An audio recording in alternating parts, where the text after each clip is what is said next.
I want to talk a little bit about this aspect of awe that we is largely missing, but also so obvious when you think about it.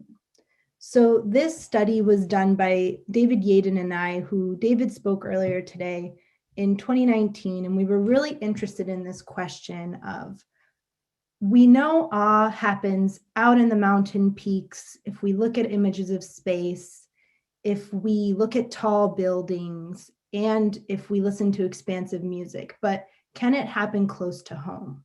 Can it happen in our everyday experiences? I know I've had these experiences where the people I love just become bigger, vaster, and change the way I see them. So is this a thing, or is it just me? So that's really where this study came from. And I'll just give you the big picture right away, right at the beginning. So the people in your life have the potential to elicit awe. These awe experiences you have with them can enrich your social support. And social support is key and crucial to building resilience. So that's the takeaway. You can leave now. That's pretty much the whole thing. No, she's just kidding, everybody. Stick around, because that should be what has them to stick around, Marianna. So please keep going and nobody go anywhere. Yes, just kidding. You stay, please stay. But what this paper explored was this first claim. Do the people in your life actually have the ability to elicit awe? And then the second part are things I've kind of learned along the way as a member of a gigantic support system. So I'm a member of a very large Italian American family, so I see everything through the lens of relation. Okay, so how do we do this? We had 636 participants, and we randomly assigned them to one of 3 writing tasks.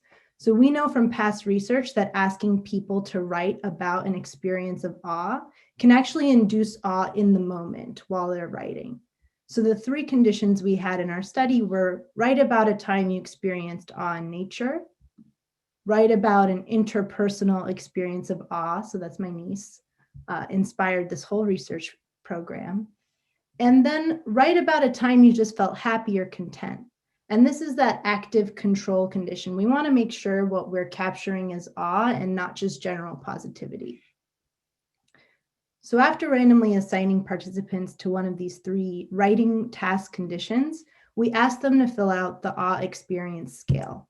And this scale breaks down awe into these components that you've probably heard so much about throughout this whole symposium, but the 2 necessary conditions, which are vastness and accommodation, also the small self, connectedness with a big C, being connected to the universe, perceptions of time being altered, and these physiological responses like goosebumps or chills.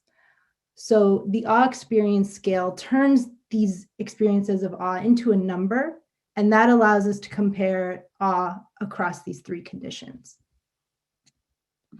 We also took those writing excerpts that people wrote in response to the 3 conditions, and we further categorized them according to these flavors of awe set forth by Keltner and Haidt. So we know awe has this vastness and accommodation component, but it also can be tinged with different flavors. So examples are threat. If you see a tornado, it's like the dark awe that we brought up. You can feel fear alongside awe. Beauty, supernatural causality, so feeling like there's an entity or a force that's involved in the awe experience.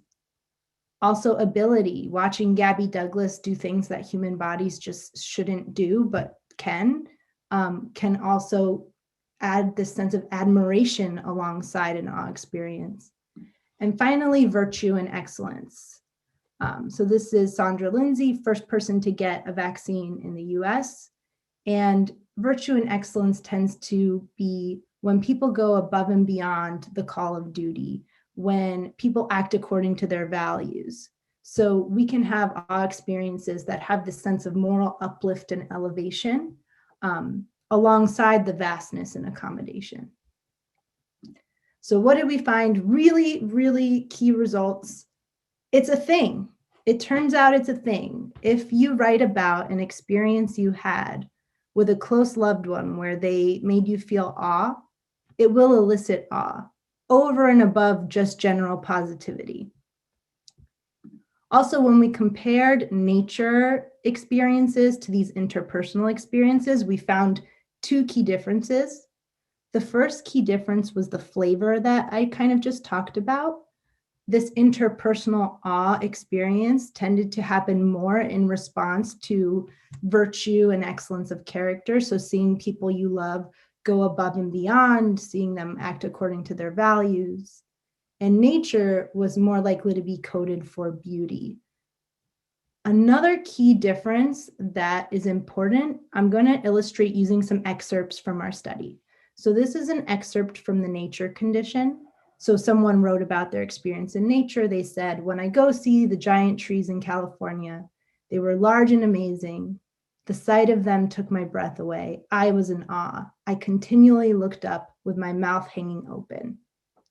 And I'll let the awe experts that you are now becoming kind of figure out what qualities of awe are here.